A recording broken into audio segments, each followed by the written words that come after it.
Appreciate it.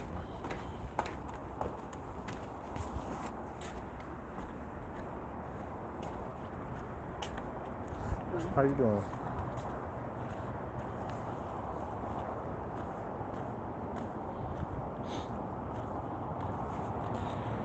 Ooh. Okay.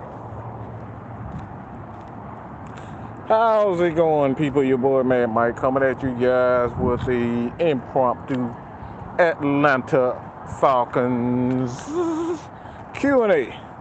So this is the time that all of you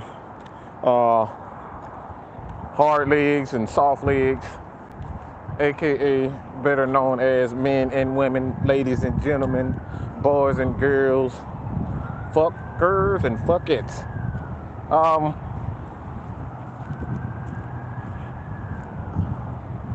I think this has been a great week, crazy week, exciting week, hellacious week.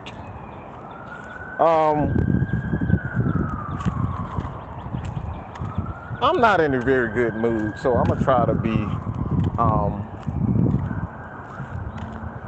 not as in your face. I'm just not in a good mood, so I don't want to take it out on y'all. I mean, if I feel like it, I probably would, but I don't want to take it out y'all. So I'm gonna just warn you, I'm not in a very good mood at all.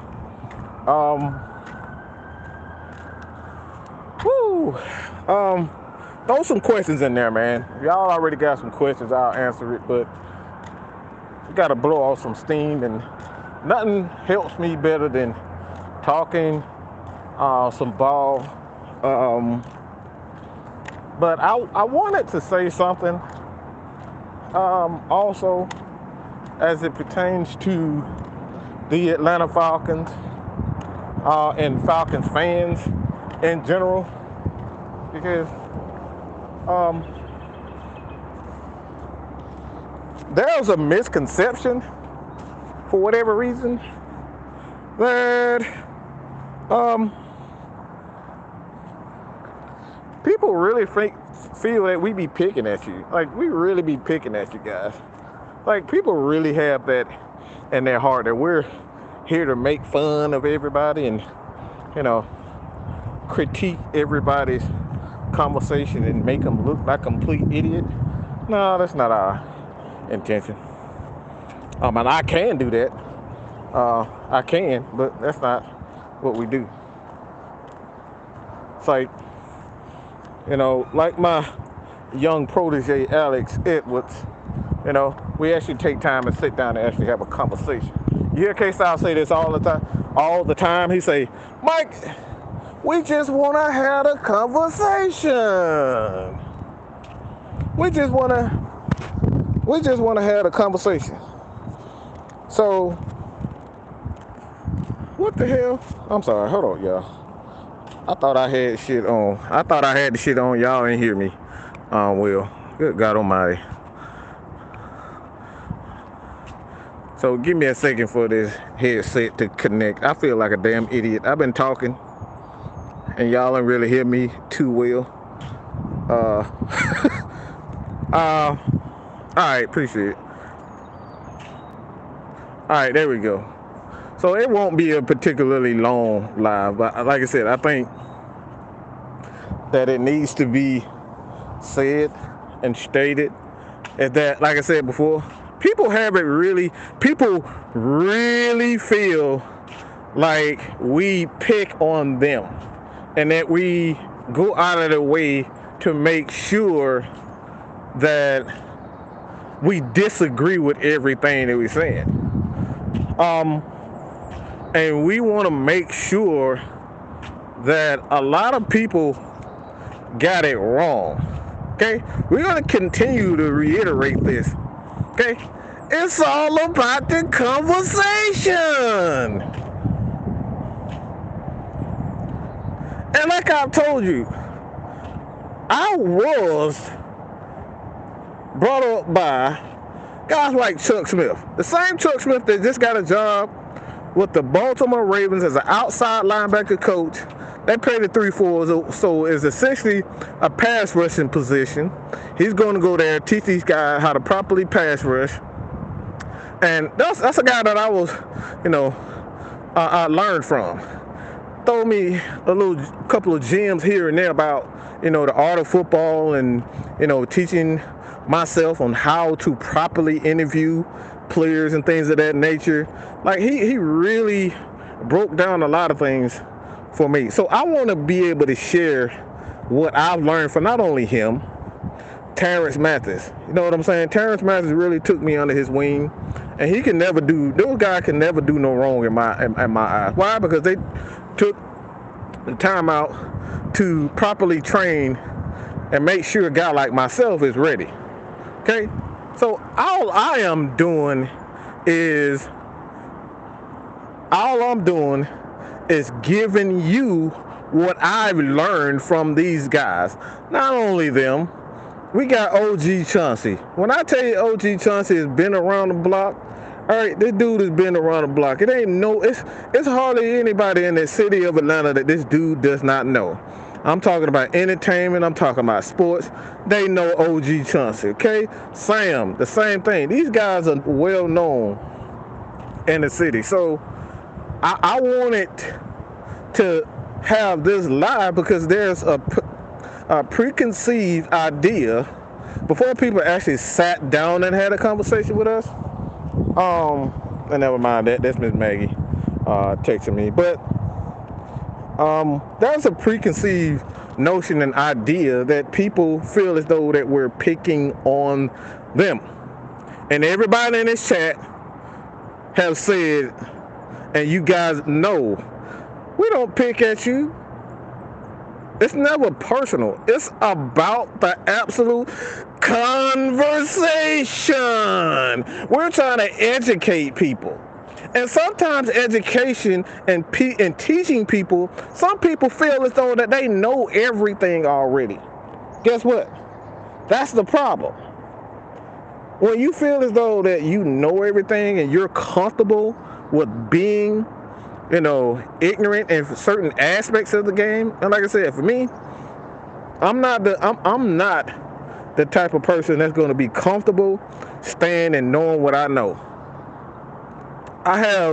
We have at Atlanta Falcons Nation, the Unholy Alliance. When I tell you it's about a team of 30 people, it's literally a team of 30 people that critique each other, and we sit down and have a conversation, and sometimes these conversations get ugly. I'm telling you, they get ugly, people. We cussing each other out. We saying F you. We throwing F-bombs all over the place. So we really get in each other's ass, okay?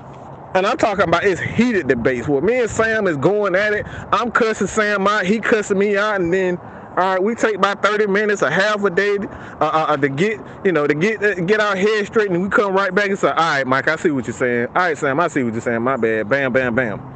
Bro, it get nasty. Big Ant, no.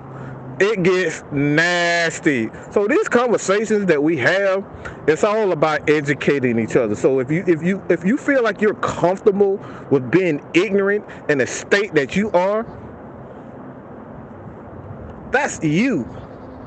We're in the business of educating our fellow Falcons fans, helping sharing the knowledge that we've been so graciously given by these experts. And I tell you, Chuck Smith is an expert. That's why he got a job right now. It's only a matter of time. We need to work on getting Terrence Mathis a job as an NFL head coach, just as prime time.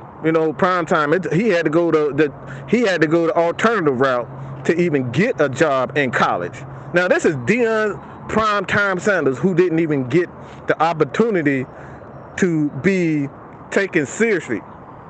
So when these guys go out of their way to impart knowledge and give guys like myself, who have a platform, and we have several platforms where we can share our knowledge with you guys, that's what we're doing. So when we say that things that we know for certain aren't the truth, it's not the truth, because we've gotten knowledge from the greatest. Okay, I've learned from some of the greatest people. I've learned so much. You talking about Coach Will? This dude has Coach Will. Y'all see Coach Unchained on this show. This dude has taught me so much about scheme and about coaching. We have people who have 30 years of experience in this. And so what we're doing, we're telling you that a lot of your takes, and a lot of your takes was my takes before I educated myself. I'm being honest with you guys. I know exactly how most of you people feel when you say about, all right, I want this guy, and I just can't understand why the team, can't go out and get this guy. Why are they spending X amount of dollars to go get this guy? I get it. Why? Because your boy Mad Mike was exactly right there.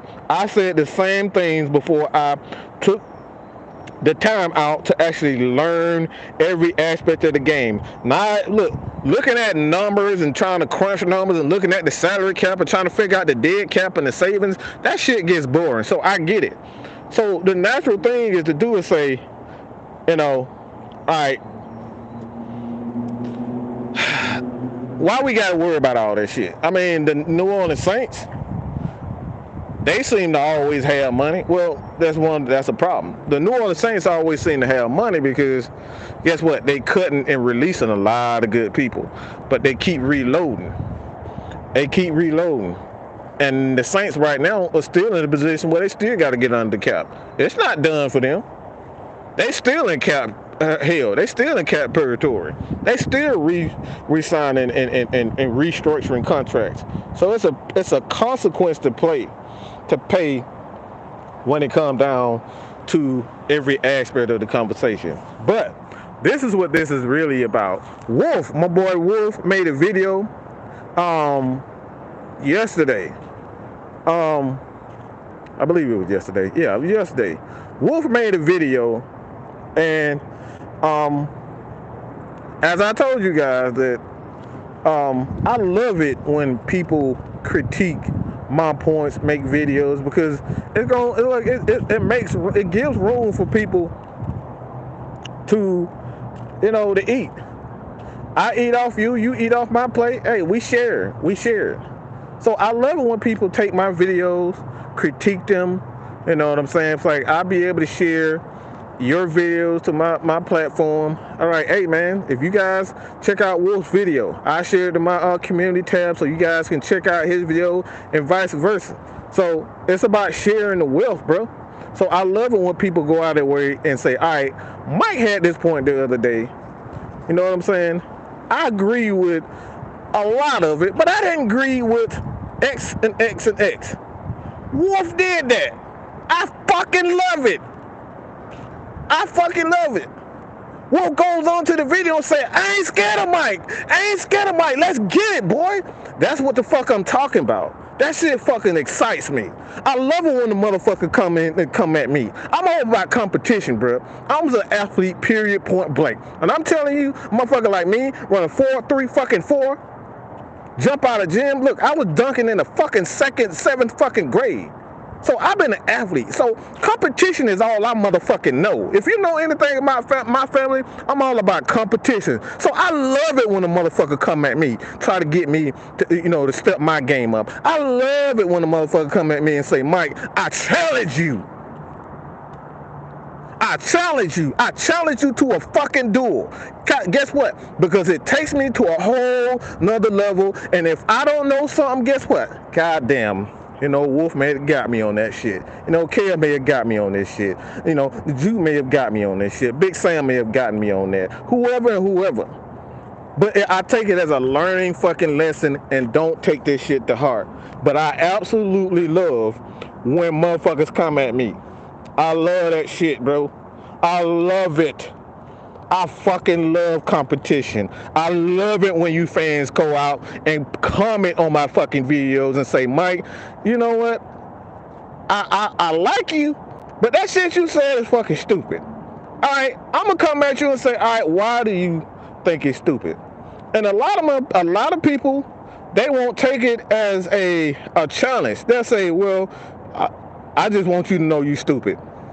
But they won't go out their way and say, all right, why, Mike? Let's have a conversation. Why do you think my point is ignorant?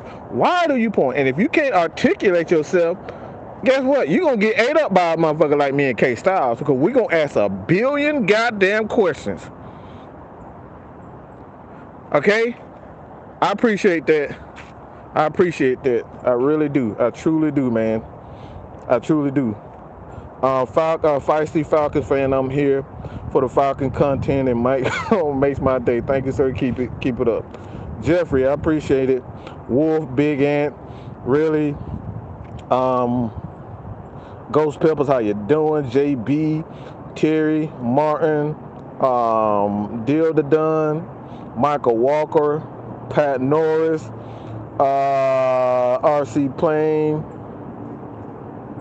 Yaski, Keyshawn. Hey, appreciate everybody for joining us.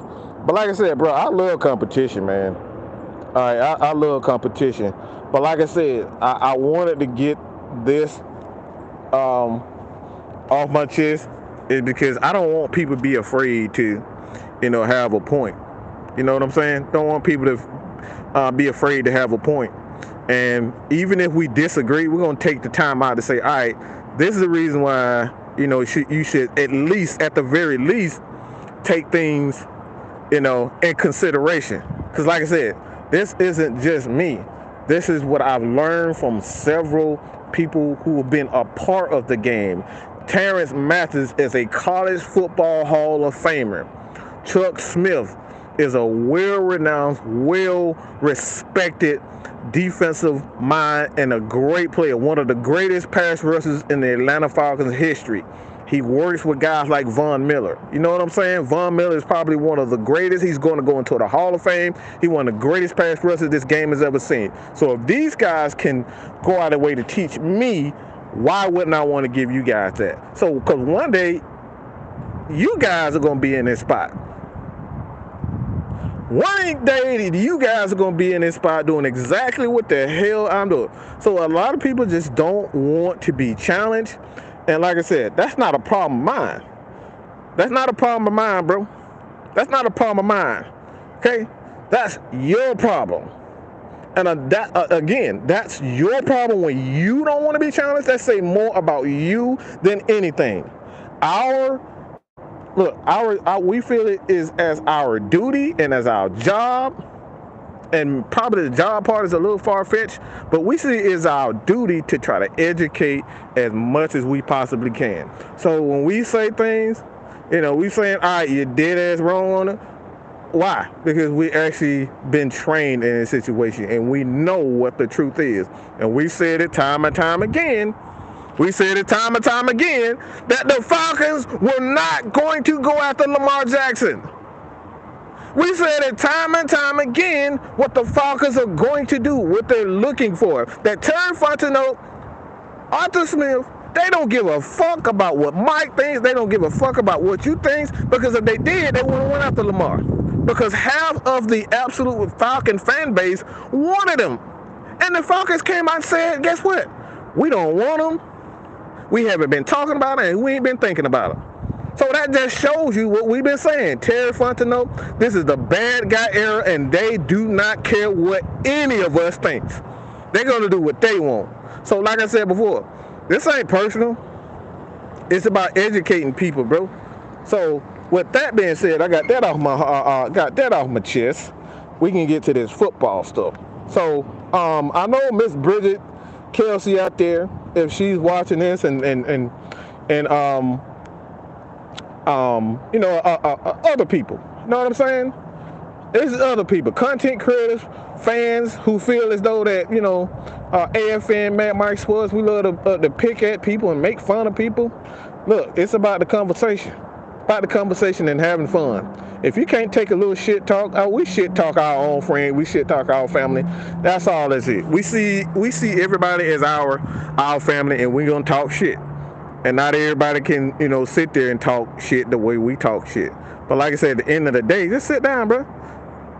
Like I said, sometimes we sitting behind the scenes for an hour talking to guys like Wolf, talking to guys like Alex. Y'all saw the show the other day when we sit down. We had a live, real discussion with Alex about life. This is what we bout. Okay? You see what we bout. We transparent around this motherfucker. We are transparent. Ain't no fake in our heart. It ain't no wimp shit in our heart. We see some shit, we're gonna address it. And that's what it's all about. So like I said, at the end of the day, it's about the conversation. We don't have to agree. We will sit there just like Chuck. We sat there for a whole hour live trying to see where Chuck came from. We sat there. You can go on. You can see. Actually, you can see the whole part. It's about an hour long, where everybody's frustrated, trying to figure out where everybody standpoint was. We sat there for a whole hour. It was frustrating. It was hella entertaining. But guess what? We did it. Why? Because we have love for our fellow Falcons fans. But like I said, it's all about the conversation. Now we understand where he's coming from and how he feels and how he sees things, but it ain't personal. So like I said, Bridget, anybody who ever felt like, all right, we made fun of y'all and we have it out for you and all that type of stuff, it's not that. We're trying to have the conversation and sit down and have a real conversation with Falcons fans, because that's what it's all about.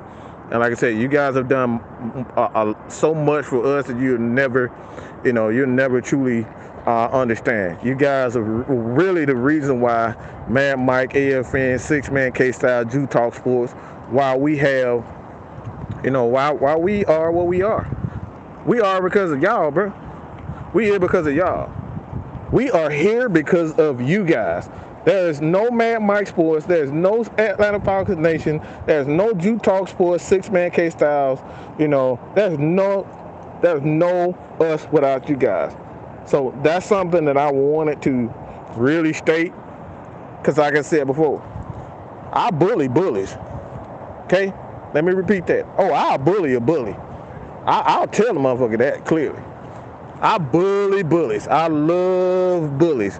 I love people that go at and try to attack people for no reason. Oh yeah, please come at me in any way, in some type of way where you're trying to, not only take me down, but take innocent people down and stuff like that. Oh, I'm a bully bullies. I take that. Oh, I love that type of energy. I love that type of stuff. I bully bullies. But what I don't do is go at the people that truly got love for me and I got love for them. That's what I don't do. So again, I had to get that off my chest and speak on some real shit. Know what I'm saying? Y'all more than welcome. Y'all more than welcome to continue to support us. And if you don't support us, that's fine too. Like everybody, we're not everybody's cup of tea. I'm a country motherfucker. My mama born and raised, she was born in Alabama, raised in New York, raised in Atlanta. My dad is an AT alien through and through. You know what I'm saying? That's what I am. I'm a country boy. I'm transparent. Anybody who know me know I'm transparent. It ain't no bullshit in me. I'm a real motherfucker. What you see from me is what you gonna get. Alright? Behind the scenes, in front of this fucking camera, who I don't fucking like being in. If anybody know me, I don't like fucking cameras. I don't like taking fucking pictures. I don't like going out to clubs and shit like that. Unless I want to fuck me a bitch. But, my bad. God damn it. Shit. That slipped out. I ain't mean to say that, y'all. I ain't mean to say that. I did not mean to say that. That slipped out. God damn it. Whew. Let's get to some questions. Let's get to some questions right now, man. All right. Like I said, I got that off my chest. Damn, boy. That shit slipped out. I did not mean that. We could trade for Darius Slay. Nah, I'm good. I think, at this point, with a guy like Darius Slay, it just take on more salary. I wouldn't trade for a veteran corner at this point. It's absolutely pointless when we already have a guy like Casey Hayward.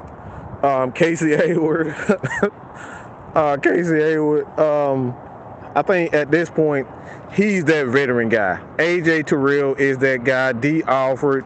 We have the opportunity to re-sign and bring back Isaiah Oliver. So I think the Falcons will be cool as far as that concerned, bringing back Isaiah Oliver. We can have, you can, oh, I got that, Kenny. I got that. That's exactly one I want to talk about, too.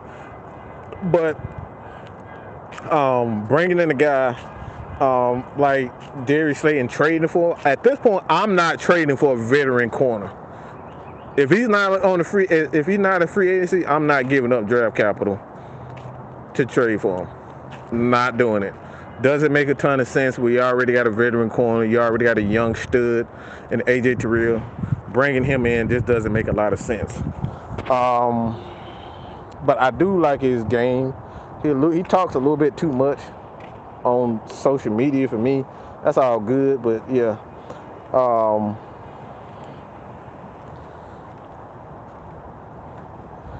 But Kenny, I appreciate it, bro. Kenny's one of the, Kenny's another one, bro. He helped Atlanta Falcons Nation maintain the group. Kenny is an admin there. He makes a lot of decisions as far as content that comes in and out of the group, as far as just helping the group run smoothly. So Kenny, I appreciate you, brother. But his statement was on Ben Jones. Ben Jones is a really interesting yeah, Wolf. Oh my God, I forgot about that. I actually didn't, Wolf. I didn't address Slitter. Man, look. See, Slitter is a guy. I think everybody knows Sports Live in the ATL with Dave. Dave he's an interesting fella, okay? Dave really hates my guts. So he says. I really don't buy it. Dave love me. He just mad at me right now. Dave really loved me because I blocked him. Because Dave, he's in your face and he just does not stop. Anybody that know Dave gonna speak his mind and he gonna go hard. At that point in time, look, bro, we had so much going on. I can't take Dave. Dave is a motherfucker. It's like when you want to sleep, Dave is up talking, he's screaming, he's drinking, he's knocking on stuff. Like he's that crazy drunk uncle. I wouldn't even say he's that crazy uncle that just always in the shit. He's that cousin that's always in some stuff. That's Dave. And at that point in time, I just couldn't take Dave, bro. We gotta block him. So we had to block him. So I love Dave, man. I follow his channel. I subscribe to his channel. So Dave, if you're there, okay, Dave, if you're there, if you listen, I do not hate you, fella. Okay, you just an acquired taste, and he knows he's acquired taste. That dude.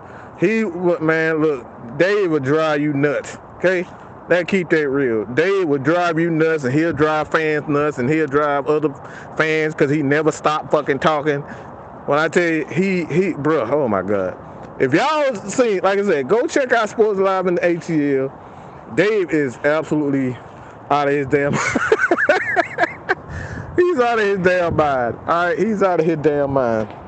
But, like I said before, it's all good, man.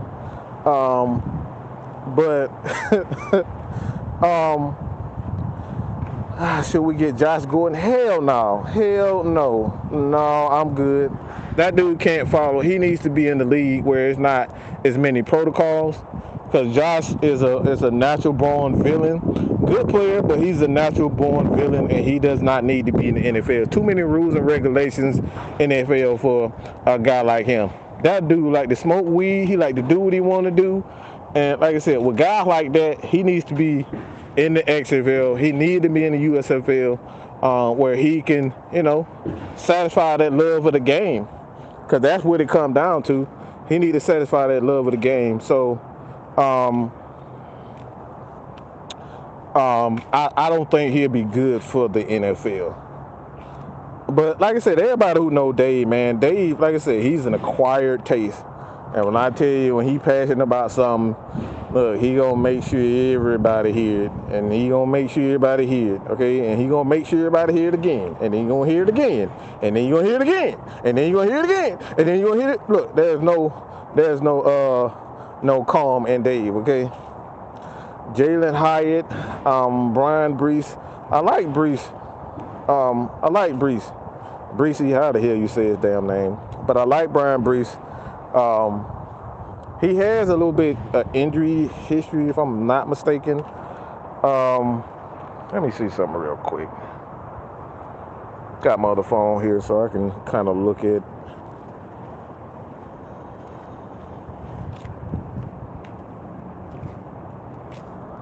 But yeah, he has a lot. See, the thing with him, I don't know if he has the athleticism to be able to make it in the next level. Especially with a lot of movement in the NFL. He's had injuries. If I'm not mistaken, he tore his ACL. He had a knee injury and he has a shoulder injury, if I'm not mistaken. So he's coming in a very good prospect, but he has a lot of injuries on him. So I'm not exactly sure if he is, a player excuse me, good God. But I'm not sure if Brian Brees is a player that I would bring in at this point in time.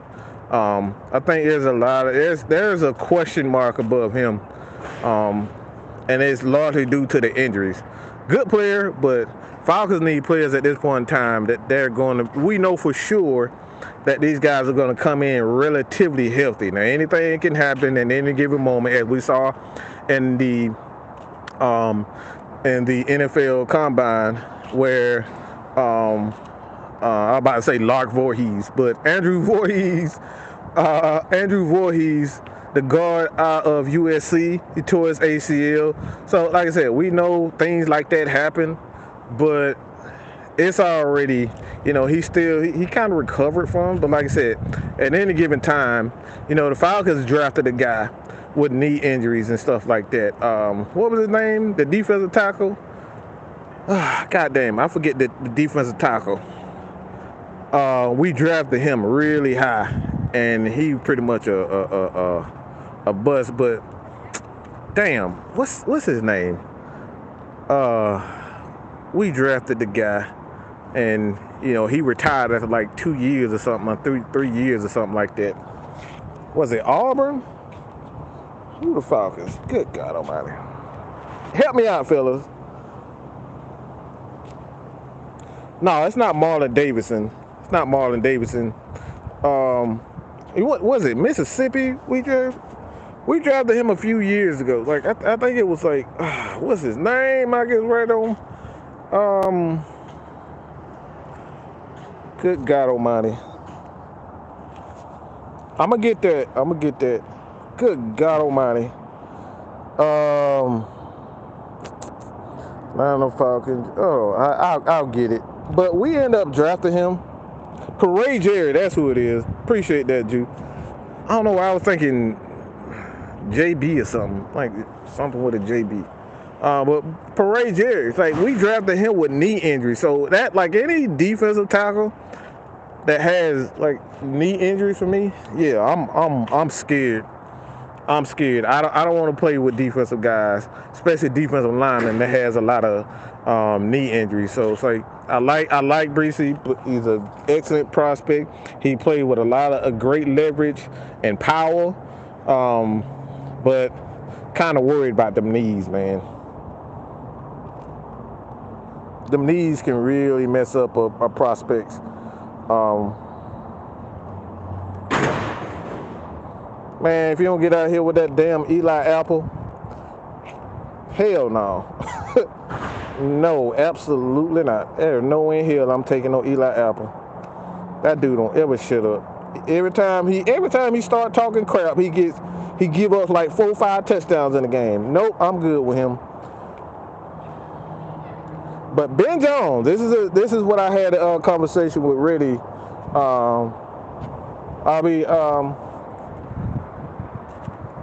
I had a conversation with him, and he suggested Ben Jones. And I said, actually, Ben Jones is the perfect prospect for the Atlanta Falcons in that offensive line. I think he would be the perfect guy to bring in because not only would he be, a name that you can bring in, should Drew Dalman continue to struggle. Now he's made strides as far as him, being a run blocker. He still struggles with power. Drew Dalman does. So he has his issues. Matt Hennessy, we don't know if he's going to be a long-term answer as far as the center position is concerned. They may be moving him to left guard. Don't know exactly where they're going as far as that is concerned. So it gives you a three-headed monster at the center position. Now, if you want another center that you can kind of groom, you can put him on the practice squad. So you have potentially four guys at the center position that can rotate should injury happen. For whatever reason, Drew Dalman struggles. You got Ben, and you got Matt Hennessy, and potentially a younger guy that you can groom to be that a quote unquote eventual replacement. But it gives you four options if you bring in Ben Jones. Now Ben Jones definitely has. He's familiar with Arthur Smith and his scheme, so it won't be too much of a transition as far as him getting to know the scheme. Now chemistry is a whole nother thing. We don't know if he'll have chemistry with Chris Lindstrom and those guys up front. I don't foresee him having any issues with communications and chemistry as far as Chris Lindstrom is concerned. He's probably one of the best, if not the best guard in the NFL, so I don't foresee there being an issue there. But there will be at least a four-headed monster right there at that center position. We all love depth. I think the thing with he's 34. He is 34. He's an older guy, but like I said, it'll be security. Now, if the Falcons are saying, and what I personally believe, they want to win, that's even more reason to bring in a guy like Ben Jones.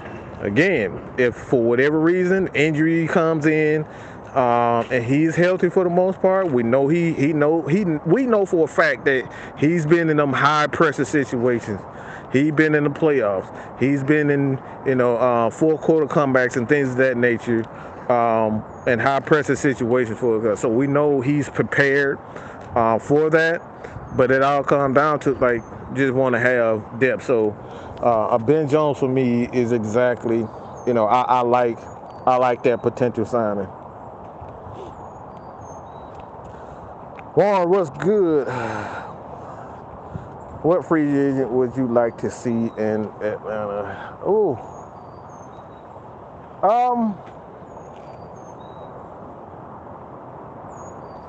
As far as free agency,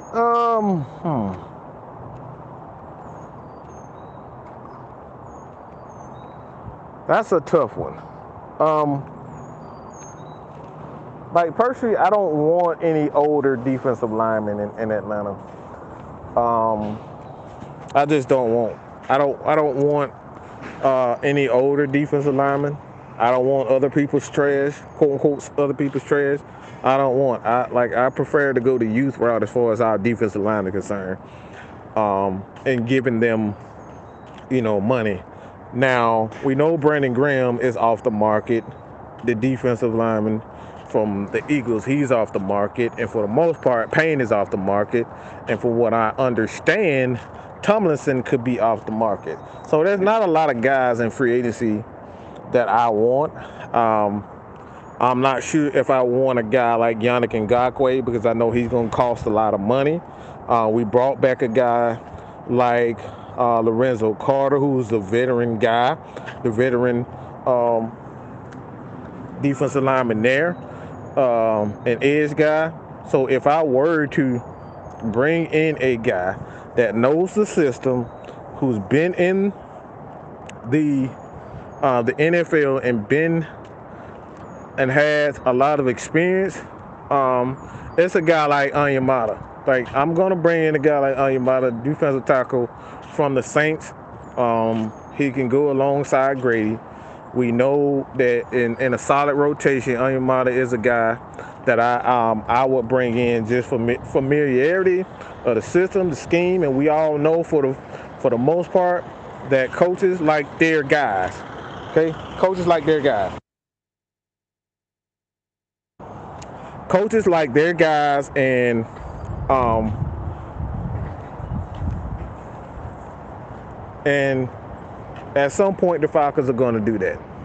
They're going to bring in their guys, and I think, like I said, I think that's the thing to focus on is that having your guy and probably a guy like Onyemata. Depending on what we do with Casey Hayward, from what I understand at this point in time, it seems as though that they're going to stay with Casey as that veteran corner.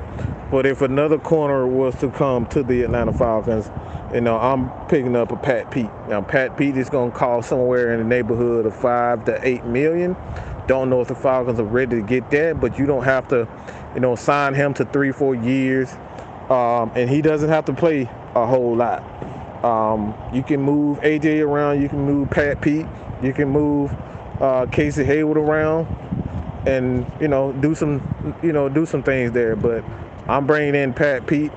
I'm bringing in Onyemata, and those guys in free agency who I'm focused on. So like I said, I think a lot of people are looking for people that's going to have an immediate impact. And somebody with a big name. I don't think the Falcons are in the position where they need to bring in a guy with a big name. They need to bring in guys that can be of impact, but in different ways. Now, I've been studying the offense with Desmond Ridder, so I got a few videos that I'm gonna cut up, and a few clips that I'm gonna cut up to kind of show you guys what the Falcons are going to be working on. Now, I want to say this right now because I think Falcons fans, I think you'll like this. What I'm seeing out of this Falcons offense is going to be a hell of a lot of screens. Desmond Ridder is so damn good at throwing those screens, being accurate, the timing of it, because the thing with screen is all about timing. And he uses his running backs, he uses his tight ends, he uses his wide receivers well when it comes down to those screens. You guys got to go back and look at Desmond Ridder, and when he throws those screens, he's incredibly accurate. And one thing that I noticed too is that he likes to throw the ball out of the backfield to those running backs. Now, that's another aspect that we didn't see a lot of under Marcus Mariota that we're seeing from Desmond Ridder. And like I said, I know a lot of people think, it's like they see nothing in Desmond Ridder. Well, you're not looking hard enough. Desmond Ridder has, he's very intelligent. He's very instinctive in his throwing. Now, we all know that as far as the deep ball is concerned, the deep ball, I'm going to just be real. A lot of people like to say, all right, he can't throw the deep ball well. Well, the deep ball is more about chemistry with your wide receiver than it is with accuracy and all that type of stuff, okay? You talk about a quarterback here, all right? The deep ball is more about chemistry with the wide receiver. You don't have chemistry, it doesn't matter if the guy overthrows the ball. It doesn't matter how far he throws it, if he underthrows it. It's all about the chemistry. When they get that ball out quick. When, a guy like Kyle Pitts likes the ball. Sometimes he wants the ball at a certain spot. So as far as the deep ball is concerned, I know a lot of people, worried about whether or not the Falcons will be a little bit more aggressive, but it's all about the timing. So as much as Desmond Ridder continues to work with his wide receivers, as we saw with Drake London. Him and Drake London have amazing chemistry. Now, a lot of people were worried whether or not Drake London would be a guy he would be a bust. But we saw with Marcus Mariota, he had no chemistry with him. But as soon as we went to Desmond Ritter, and then he just started playing out of his mind. We saw the full potential of Drake London. He started catching balls in the middle, contested catches. He was throwing the ball deep. He was catching deep balls. So it's all about the chemistry that quarterbacks have with his receivers. So I'm not worried about his accuracy, Desmond Ritter's accuracy at all. I know a lot of people focus on that, but I'm not worried about it at all. I think Desmond Ritter is going to be a hell of a quarterback with more experience. And the thing with Arthur Smith is that Arthur is not going to let his quarterbacks stay in a bad rhythm. Okay, he's going to call plays to make sure he calm them down, and when he gets in the rhythm, then we're going to take those shots. Okay, he's going to lean on the running game and wait for the quarterback to get into a rhythm. He's going to lean on the defense to wait for the quarterback to do a rhythm. That's what the type of play caller Arthur Smith is. So as far as Drake London is concerned, I think he'll be okay. I know a lot of people said Robert Woods, Keenan Allen, Adam Thielen. I don't look. My thing is, I think we got to be very careful about bringing in veterans. Okay, I think we have to be very careful about bringing in veterans because most veteran receivers only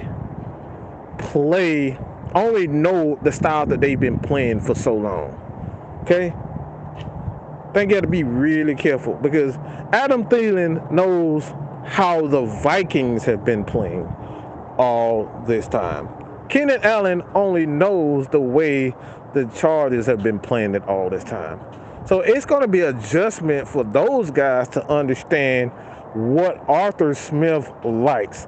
Now, if these guys are willing to take a step back and say, all right, Drake is the man. All I have to do is catch 20 to 30 balls a year and just, be a blocker, be a guy that that can kind of be a mentor, then I'm all for Adam Thielen. I'm all for Keenan Allen. But I think you got to be real careful about bringing these veterans in because these veterans only know the things that they've been doing for all these years. And the Charger way may not necessarily be the Falcons way. So again, like I said, those guys have tremendous resumes. They're very good players, but we've heard this before. If you're not on board at what we're doing in Atlanta, these guys are not going to be here. Okay, not going to be here. So as far as that's concerned, I think everybody, like I said, I would take a shot at a Keenan Allen, but he's had some issues as far as injuries, Thielen issues also. But no, it just depends on where the Falcons are at this point in time. Like I said, you got to be real careful with bringing in these guys like that.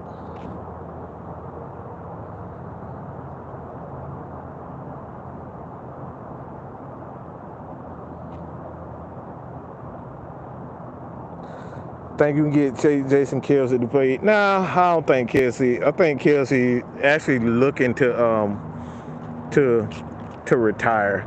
I think he's contemplating retirement, and if he does come back, it's gonna be with the Eagles to try to have one more shot at it. I don't think he's gonna go anywhere else, to be honest.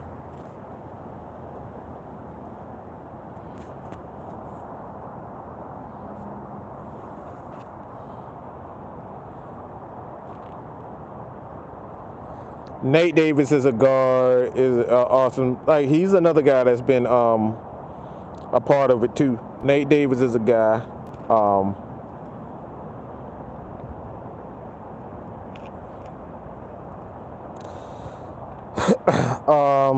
Charles London, I see the growth with Ritter, whether it's conceptually, whether it's and he means concepts and route concepts and things of that nature. That's what he means by conceptually. The route concepts, the formations and understanding formations and how they work and when to use these things for certain, blitz packages and coverages and all that thing. That's what he means about concept formations and blitz pickups.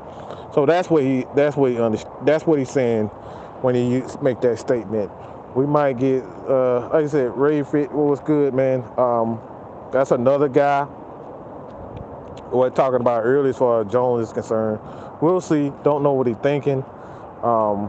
Miko Hartman, don't know where he is as far as his health is concerned and whether or not he's going to be back to full strength and how long it's going to take to him to heal from his growing surgery. So we'll see as far as that concerned.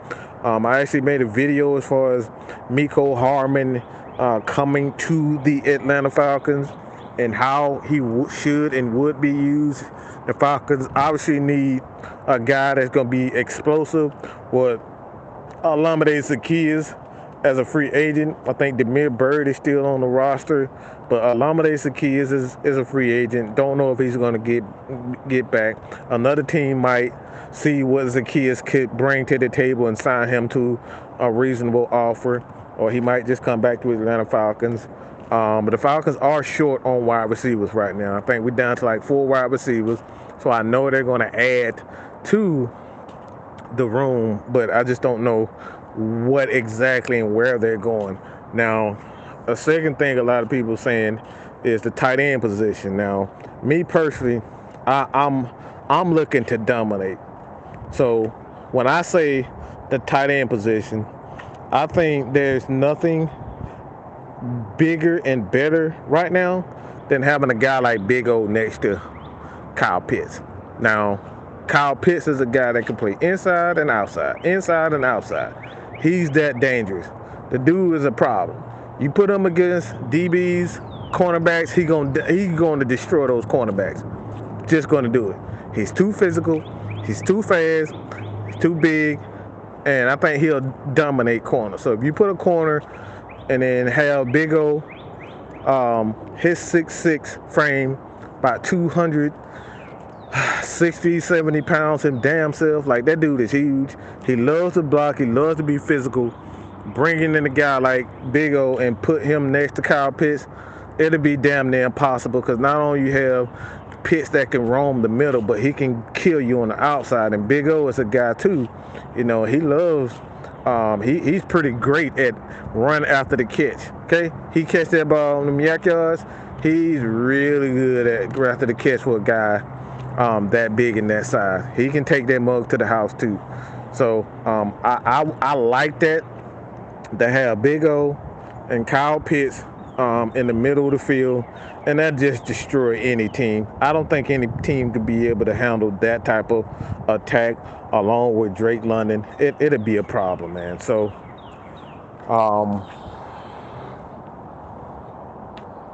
I would rather do that than sign wide receivers, to be honest. You think you see more of Jared Bernhardt this season? I do. They signed Bernhardt to like a sneaky 4-year deal. But I think this is like his 3rd year. Might have been a third, but it's his 2nd year or so with the team. I know that he's been practicing with Desmond Ridder.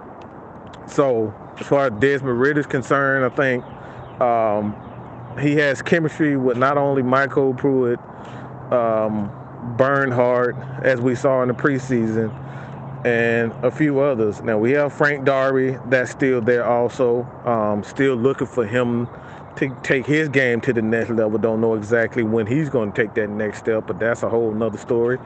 But Frank Darby is another guy. Bernhardt is a guy.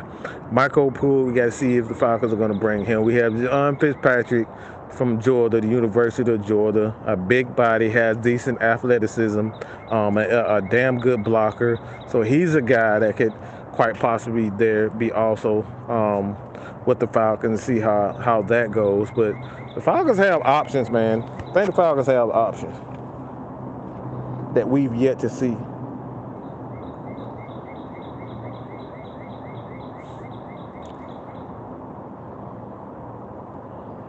I don't know about that. Tight ends don't go that early. Like I know that sound all cool, but Big O going the first round. Yeah, we'll see.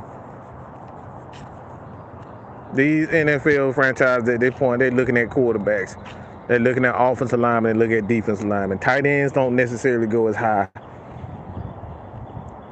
I like Big O, but I don't think he'll go top 25. I wouldn't be surprised, but I don't think so.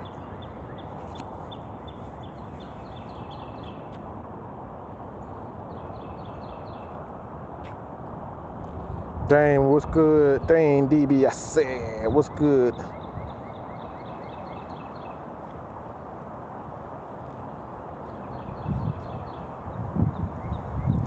You think the Falcons will trade back? Man, I don't damn know. Like, look, these boys, the Falcons organization, but they don't tell nobody shit. Let's keep that real. They don't tell anybody any. They don't tell people anything, and if they end up doing anything, it'll be last minute, last second things. These guys don't tell nothing. Now, I would much rather trade back at this point in time, at from 8 to get more picks and have more opportunities to double up in those mid rounds. But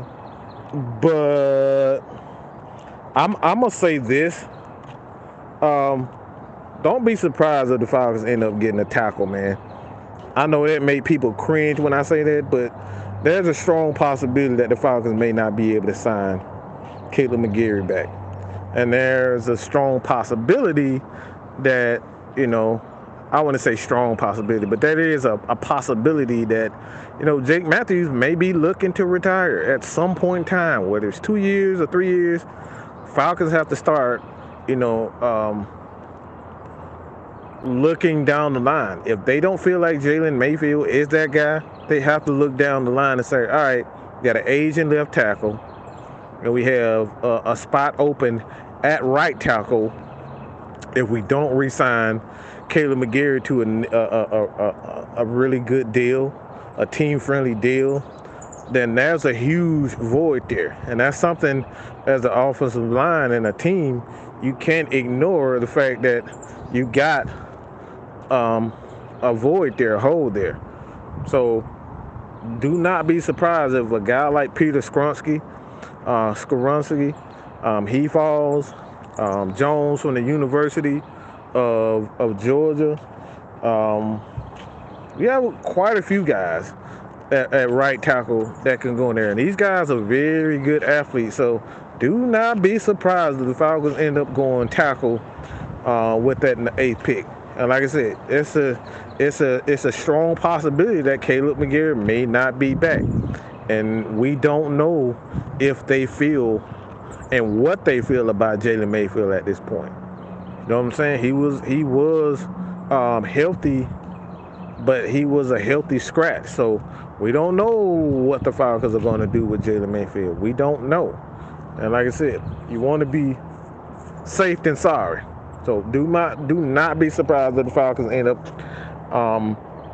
drafting a tackle at that position. I know it's going to drive people crazy, but do not be surprised.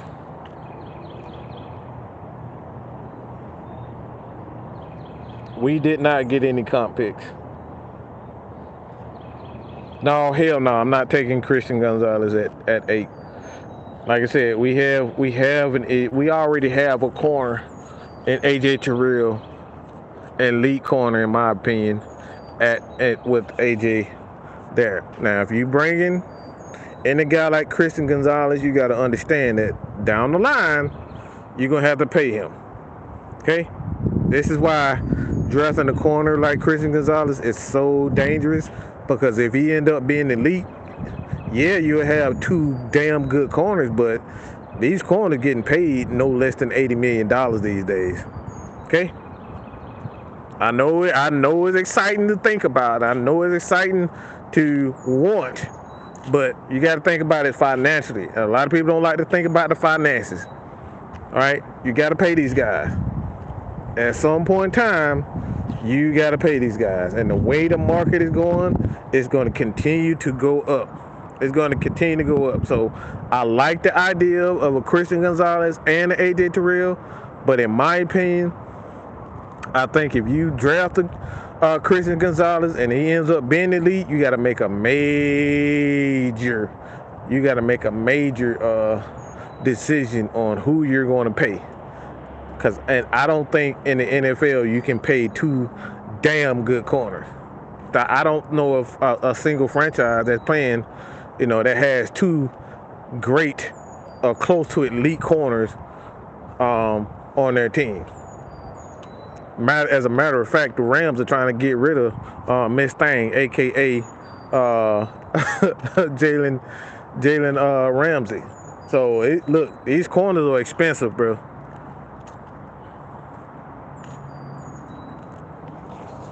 Yeah, these corners are expensive.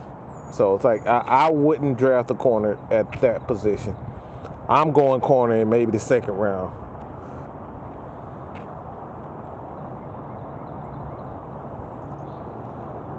So you want the offense that's just as overwhelming as the defense, if this is your theory, is damn. So yeah, essentially what I'm saying is like I want to physically dominate teams.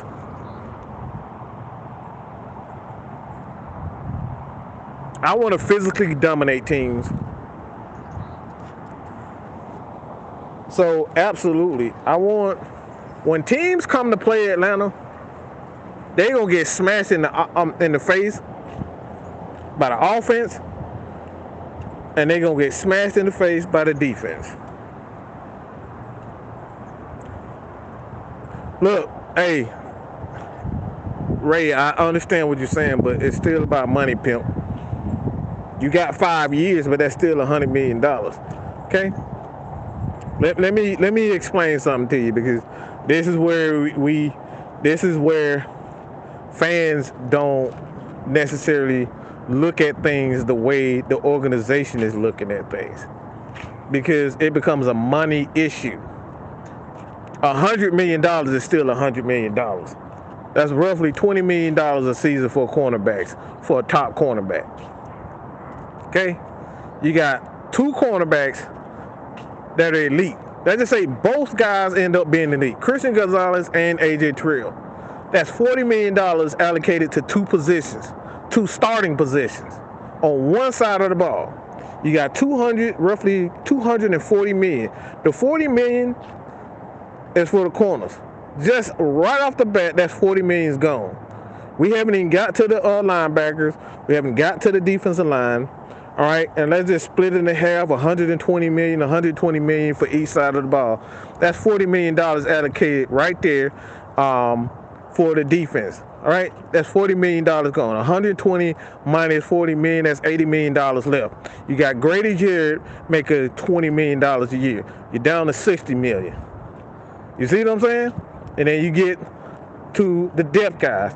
You got the depth guys. You got guys like Taquan Graham making $5 million. You got guys like Ebiketie. What if Ebiketie ends up becoming an all-star or a Pro Bowl, or at the very least, I'll just say at the minimum, you got guys like him. He getting about 4 to 5 sacks a season, and you see what Lorenzo Carter got 4 sacks this year. He ended up making about $5 million a year. So $5 million here, $5 million there, $5 million for this guy, $5 million for that. That tends to add up. That tends to add up, bro. That's a lot of money allocated to just the defense itself in one particular position. So if you got two guys, and AJ Terrell and a Christian Gonzalez making $20 million, I can get 4 other guys, 4 quality. I can get 4 quality players for $5 million a piece. Instead of getting one guy, paying one guy $20 million, I can get 4 other quality pieces that can play. So I know it sounds good to have an AJ Terrell and a Christian Gonzalez, but if both of those guys live up to their potential, that's a lot of money that you have. And this is why the Falcons are in the position what they have, with Caleb McGarry and Chris Lindstrom. Because if Chris Lindstrom and Caleb McGarry live up to their potential, as at this current time they both have. Now, right now, Caleb McGarry is in a position where he's going to make up to $15 to $20 million to pay right tackle because guess what? He played well. Chris Lindstrom at this point, this dude about to make $18 to $20 million a year. That's a lot of money. That's a lot of money allocated to single players. So this is why depth is important. If you get guys that can give you, quality. Excuse me. If you can get these guys to have quality play, and you don't have to pay these guys $15-20 million, yeah, I'd much rather have that. But you, like I said, you still got to end up paying these guys. That's a lot of freaking money. But like I said, the Falcons, if I'm going to draft Gonzalez at this point, if any team is going to draft Gonzalez and they have A.J. Terrell, you got about a 2 to 3 year window to win a championship. And I'm not certain, just based on how this year goes, the Falcons can take a chance next year. If the Falcons make the playoff this year, then next year they can take a chance on bringing another corner in that could team with A.J. Terrell, and you help solidify that defense. But until you know for sure that this defense is going to be good and take it to the next level, or the offense is going to take it to the next level, you can't take a chance to bring in a guy like a Christian Gonzalez, because at some point you're going to have to pay those guys. And this is the dilemma that a lot of people are not thinking when it comes down to Lamar Jackson. Now, if the Falcons were in a position defensively, in my opinion, and a lot of people's opinion, where they have a great defense, and the Falcons, made the playoffs, and their defense improved, and they had more than 20 sacks, then damn yeah, I'm going after Lamar. Because if you have a great defense, and you have a quarterback that, for the most part, can put up points, he can do his things, he's electrifying, Lamar Jackson is enough if the Falcons had a defense. And that's the dilemma that the Falcons and people like myself are thinking. We're not a player away from contending for a championship. Like when you look at teams, when they build, the Philadelphia Eagles are not building a team to get to the playoff. They're building teams to win championships. Okay? The Falcons are building this team to become a playoff team, a consistent playoff team. We're not where the Chiefs are. The Chiefs build their teams to win championships. The Eagles build their team to win championships. Right now, the Dallas Cowboys are trying to build a team to win championships. We don't have the current talent that those guys have. So until we have that current talent where we can put up more than 35 sacks a season, and we can score the ball over 23, 25 points a game, then that's when you go after a guy like Lamar. That's when you go after a guy like Christian Gonzalez. But the Falcons are not in a position where they can go after a one guy. You know what I'm saying? And this is the true thoughts when it comes down to how I'm thinking. It's not about not liking Lamar. It's not about not liking Christian Gonzalez. The Falcons at this point in time, they're not a player away from competing for a championship. And I think that's the biggest thing when it comes down to looking at the moves, the Atlanta Falcons, and looking at the things that they're not doing. A lot of people are so frustrated at the fact that the Falcons aren't doing certain things because they know their roster, okay? They know their roster. If Grady Jarrett goes down, all hell is going to break loose. We probably couldn't even compete defensively if Grady Jarrett goes down. Let's keep that real. What if A.J. Terrell goes down? We dealt with this past season. The secondary looked absolutely atrocious without A.J. Terrell. We look terrible without A.J. Terrell. Okay? So if those guys go down, the Falcons are not one player away from competing for a championship.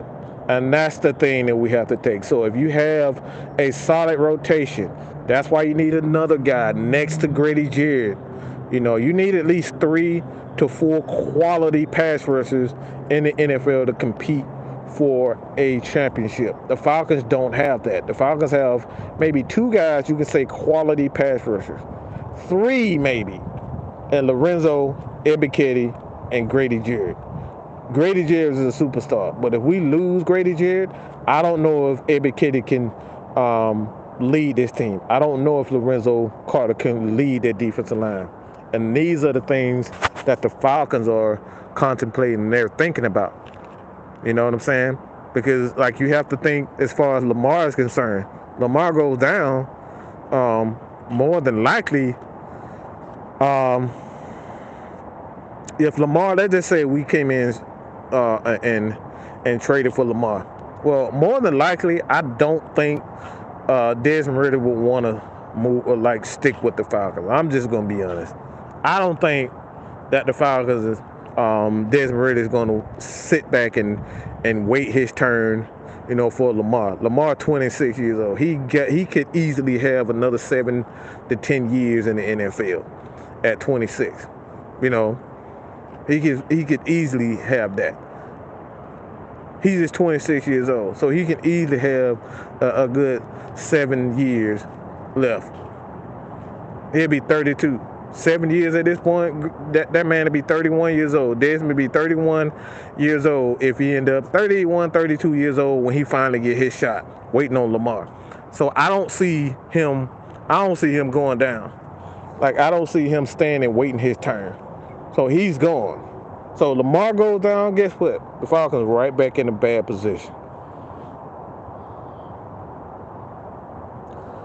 While some people like to believe the cap is fake and you can do whatever you want, you still need to discipline with your cap if your goal is to build a great team. And like I said, that's why the Patriots decided to move on from Tom Brady, because those $30 million, they couldn't build a defense the proper way because Tom Brady was crying for more offensive weapons. Well, offensive players have a higher grade than defensive guys, okay? Offensive guys have a higher grade and a higher pay scale than defensive guys. So you got to pay these offensive guys. You got to pay them a lot of money, in particular wide receivers. You got to pay these wide receivers. When you trade up for wide receivers in the draft, yeah, you got to end up giving up a lot of capital. There's a higher grade, and particularly the pay scale when it comes down to these wide receivers. That's a lot. So this is one of the reasons why they moved on from Tom Brady, because Tom Brady was asking for so many wide receivers. And you saw what happened in Tampa Bay. He brought in, that dude brought in at least he brought in Julio, he brought in Russell Gage. They brought in so many wide receivers and tight ends and stuff like that. That's why they end up going broke. They in cap hell right now because they brought in all those wide receivers. They brought in those wide receivers. So, like I said, it costs a lot of money when you bring in a quarterback. You can't just bring in a quarterback and expect the quarterback to be what it is. No quarterback's gonna need wide receivers. They're gonna need running backs. They're gonna need offensive linemen.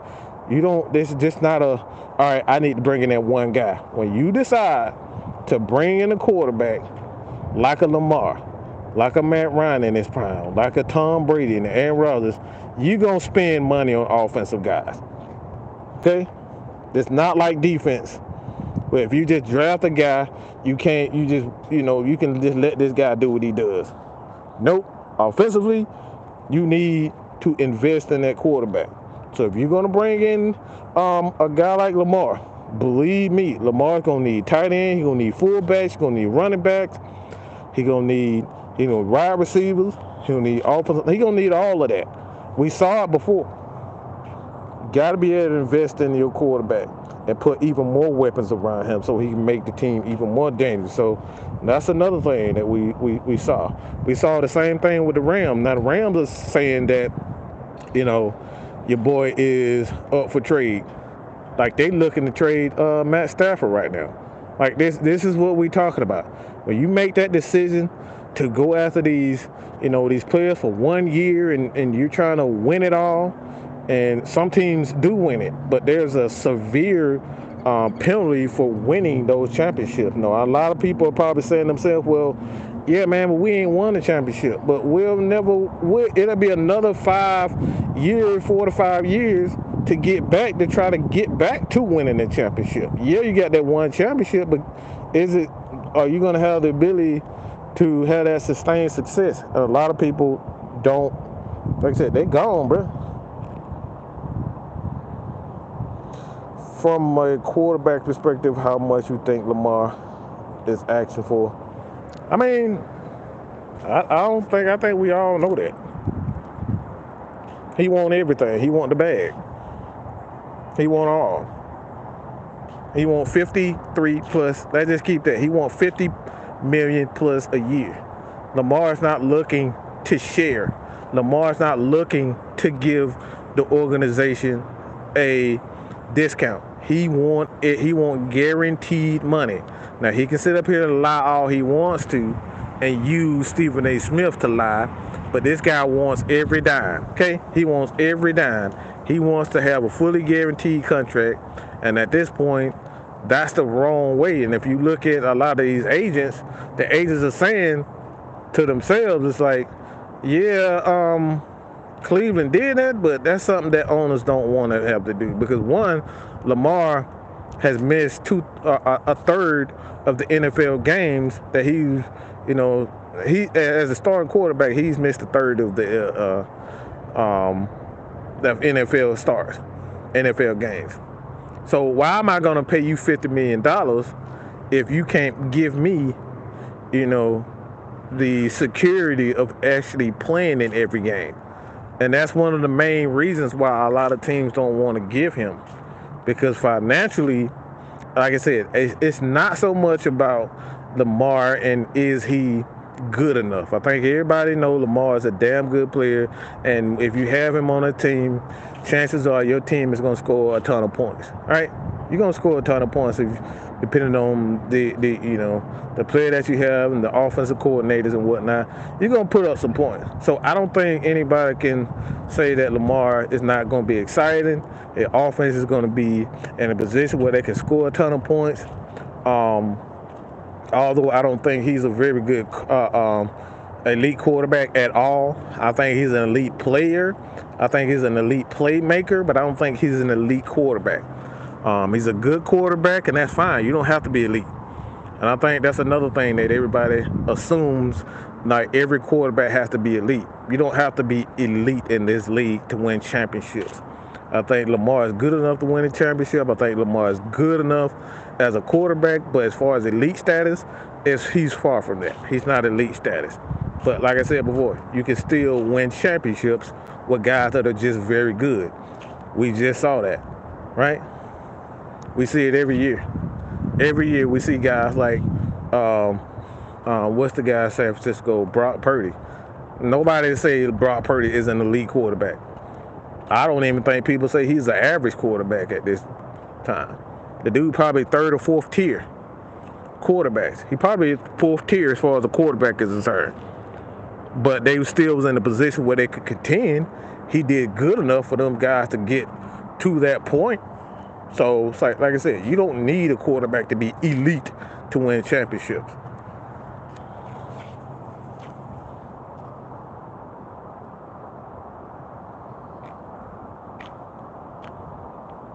And comment, how you doing, Pimp? If y'all new to the channel, hit that subscribe button, man.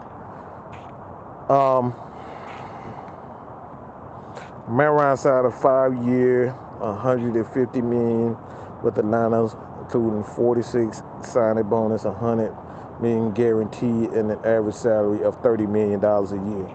And that's just the contract that Matt Ryan signed. He signed a 5-year, $150 million, and that annual salary is about $30 million a year. Now, these quarterbacks want guaranteed contracts, which pretty much adds about $15 to $20 million to what Matt Ryan is already paying. So imagine you know, you paying a quarterback. That means if you're gonna pay a quarterback, you know, $50 million, and like I said, that's guaranteed money. So that's already right off the bat, that's $50 million off the salary cap. That's a lot of money.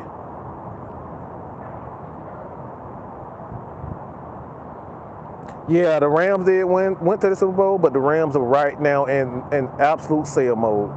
Okay, yeah, I think we all know the Rams went to the Super Bowl, but the Rams are in sale mode. They trying to get rid of everybody, and even Aaron Donald at this point don't even know if he's going to retire or stay.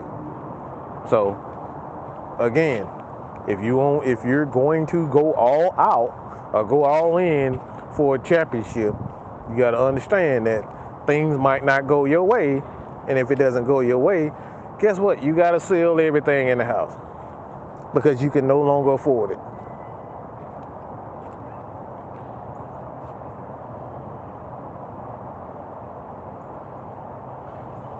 Yeah.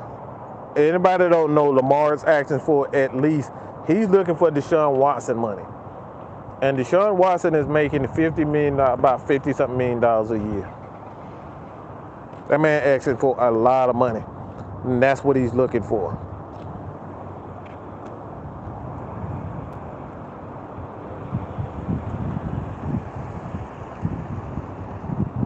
And Dane DiBiase, at the end of the day, we're not a quarterback away from being a contender.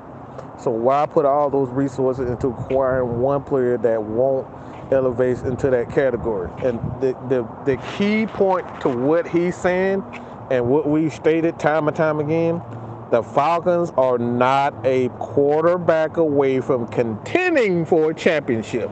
That's the biggest key that we're saying. Falcons are not a single player away from contending for a championship. Okay?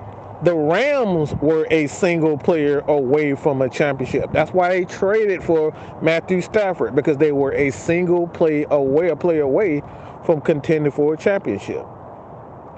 That's the biggest key. This defense is not a top defense. Okay? This defense of the Atlanta Falcons is not a top 10 defense. The only time that you make a decision to bring in that guy, like a Lamar, is because you're a single player away from contending for a championship. You don't make a trade for Lamar Jackson just so you can get to the playoff. You make a trade for Lamar Jackson so you can contend for championships. So if you're not close to contending for a championship, why are you trading for a guy that's going to make you above average? The idea is to have an already contending team and bring in more people that's going to get you over the hump. That's the whole thing about what LeBron does. LeBron James himself is going to make sure that team, his team for the most part, he's going to get his team to the playoff. But LeBron needs help in order to contend for championships. So that's why he goes out and asks for guys like Russ Wilson, Dwayne Wade, Chris Bosh, and all things, because to help them get to a next level. The same thing with the Golden State Warriors. They brought in KD. They brought in, guys like Poole, and they brought in Iguodala because they helped them get over the hump to contend for championship. They playoff team, but you bring in those guys, they win championships. The idea is to win championships, not just get to the playoffs.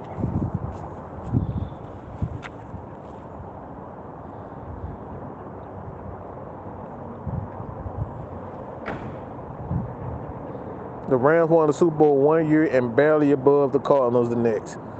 Again, that's not what I'm trying to do, Bill. A-Rod making about close to $50 million a year, and his ass up here whining and crying, trying to figure out if he holding the Jets hostage, holding the Packers hostage. It's like, look, I ain't got time for that.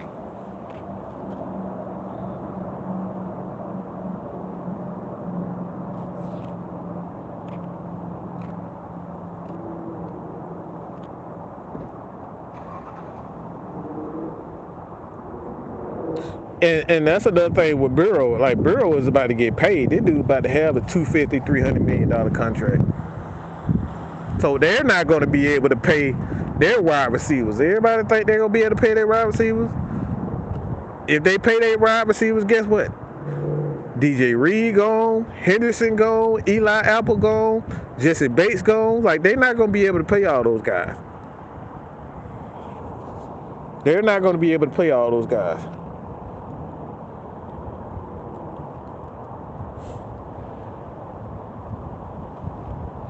And ATL, see, again, just because you feel like that doesn't necessarily mean the Atlanta Falcons feel in that way. Okay? Everybody always have if everybody have an idea of what the Falcons should be doing. Just because you feel like the Falcons should just go out and get an exciting player doesn't mean that that's what they care about. They may not care about having an exciting player. They may not care about having a Matt Ryan or a top quarterback. They may think like a lot of people and just say, let's just have a great dominant defense.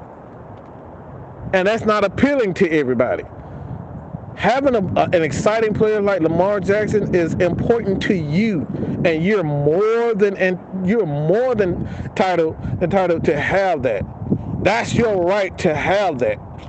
But it's not your right for the Atlanta Falcons. The Falcons may not want that. The Falcons may want to work on being a run defense, a run offense, a run-based offense, and relying on the defense. They may want that. You want an exciting offense. But that's not what they're wanting. And I think that's the biggest issue that a lot of fans have. They have an idea of what the Atlanta Falcons should be, and the Falcons have an idea of what they want to be. Okay? Let me repeat that. You, as a fan, have an idea of what the Falcons should be and what they should do. But the Atlanta Falcons have an idea of what they want to be, what they want. Okay? It's not about what Mad Mike wants. It's not about what ATL wants. And it's not like what everybody else wants. The Falcons have an idea of what they want. For years, the Pittsburgh Steelers have been, guess what? A defensive-led team. They don't give a damn about what everybody else think they should be. Oh, you should be more modern. You should be more hip and stuff. The Pittsburgh Steelers don't give a damn. Because guess what? That organization going to play tough, hard-nosed defense, and they're going to run that goddamn rock. Period, point blank. They don't give a fuck about what I think. They don't give a fuck about what you think. They don't give a fuck about anything. Same thing for the Baltimore Ravens. This is why they went out and got a guy like Chuck Smith. They don't give a fuck about what you think. They don't give a fuck about what the fans think. They're going to build their team how they fucking want it. And because you feel like that's how they should, it doesn't matter. It doesn't matter. And that's the bottom line, because Stone Cold said so. I have an idea what the Falcons should be and should do with their picks. I just told y'all, I think the Falcons should really draft Big O. I feel that way. But that don't mean they're going to go out and do it, because Mike feels like they should be drafting Big O. I think the Falcons should trade down and get more picks. The Falcons could quite possibly move up to number 3 and say, God damn it, I want Jalen Carter. Or God damn it, I want Will Anderson. Okay? That's what they may be thinking. But just because I feel like that's what they should have doesn't mean they doing things the wrong way. And like I said, as soon as fans understand that concept about what you think should happen don't fucking matter, the better you'll be and the less frustrated you'll be. Archangel, JJ James, how you doing, my boys? And like I said, and this is no indictment, I'm not cussing y'all out. I'm just saying, your opinion don't fucking matter. These guys don't give a fuck about what Mad Mike thinks. They don't give a damn about what Archangel thinks. They don't give a fuck what Tony Wright thinks. They don't give a damn what Kenny Sunbria. You know what I'm saying? They don't give a damn about what nobody thinks. They're gonna build their team the way that they feel. I thought they should have kept Matt Ryan. Well, goddamn it, I was wrong. They didn't keep him. They traded him away.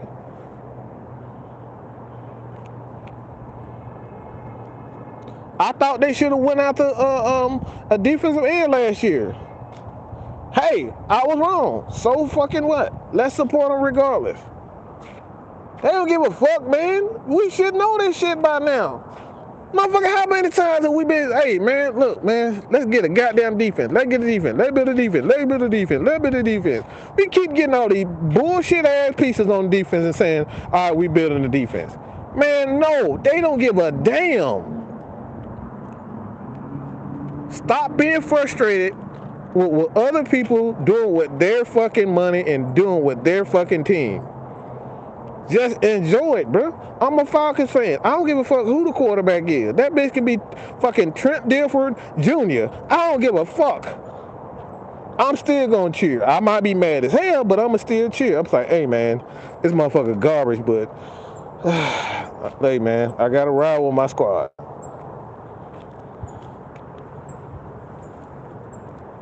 These Falcons do not care. Our mindset is to let's continue to work hard to build the team, the total team, and improve the roster, because in order for anybody to be successful, we have to have the right team. That's what we talking about. That's what we talking about. Have the right team. All right, have the right team, and that's that. Like I said, that's what it's all about, having the right team. So, man, I don't talk my ass off. I will see what happens, but tonight, the guys, you guys are Atlanta Hawks fans, man. You guys are Atlanta Hawks fans. Check out Atlanta Falcons Nation, Georgia Sports Nation, man. We're gonna have Mikey. We're gonna have OG Truth Hurts, aka Big Chauncey King. Check him out. You can check us out on Facebook. Like I said, man, we are always there talking sports and talking mess. And y'all can join us anywhere. But like I said, man, there's nothing wrong with ATL, and I'm talking to you. There's nothing wrong with what you're saying, bro. There's nothing wrong with your idea of having a great player. I think we always want to have the best player and the best players, but that's not how Falcons or other teams think. They may want to build a defense, and the Falcons may be past the point where they want to have exciting offenses. They want to have productive offenses instead of exciting offenses. For years, Matt Ryan, Julio Jones, and those guys were incredibly exciting, and I loved every moment of it. Michael Vick was incredibly excited, but at this point, the Falcons want to, in my opinion, they want to be more of a physical style offense. They want to be a physical, dominating team, and I think that's where they're building to it. So I hope everybody have a great day. It's Friday, TGIF. It's TGIF, man. Like I said, man, we'll figure things out. You guys continue to support your boy here at Mad Mike Sports, man. All love. Like I said, I'm gonna say this one last time for people like Bridget Kelsey, Wolf, Slater, Smitty, all these guys. Look, it's about the conversation, bro. We're going to critique the living shit out of your videos. We're going to critique the living shit out of everybody's statement, your comments, because guess what? It's all about the conversation. If you want to come on and have a sit down and have a conversation with us and just speak on how you feel, bro, you're more than welcome. Hit us up. Our inboxes are always open. All right. This ain't a no-fly zone. You can find this bitch anytime you feel like it. Okay? You can fly in this motherfucker anytime you feel like it. Just let us know when you want to fly in this motherfucker, and it's all good. So, like I said before, man, I'm appreciative. I'm appreciative to everybody who ever supports you, boy, and continue to support you, boy.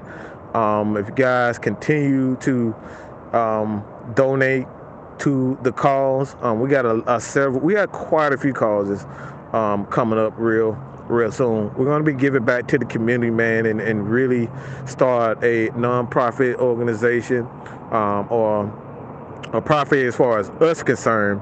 You guys can donate to, AFN, Mad Mike Sports, and we're going to use that money to put back in the community and help, these kids find another way outside of just, rapping. All right, not everybody got to be a fucking rapper in order to make it. You can do what we do, and this is our opportunity to be able to give back to the kids. Because, like I said, at this point in time, so many kids are getting killed because they trying to be gangsters.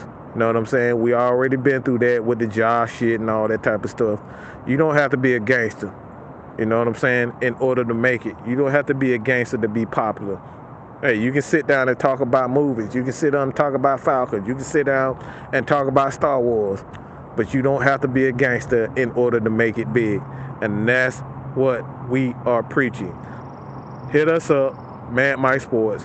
You can hit my Cash App up if you want to donate to this cause to help these kids at Mad Mike Sports, Cash App, Atlanta Falcon Nation, Cash App, and you can hit our Super Thanks. Also on our shorts, there's the Super Thanks in our videos. Super Thanks as far as the videos to just donate. Just like if you just want to support us, like I said, because our thing is we got to get back to these kids, man. So many kids out here dying over dumb shit, bro. I done buried way too many people over stupid shit. Okay? I don't want to keep doing that. I don't want to wake up every fucking morning seeing another kid with potential. Guys like, Pop Smoke, kids with all these damn, all these goddamn, all this potential doing great things, and then that thing, they end up dead, bro. You know what I'm saying? Like I said before, it's all about the conversation. It's all about helping people get to the next level. And that's all I got to say. And that's the bottom line, because Mad Mike said so. Deuces.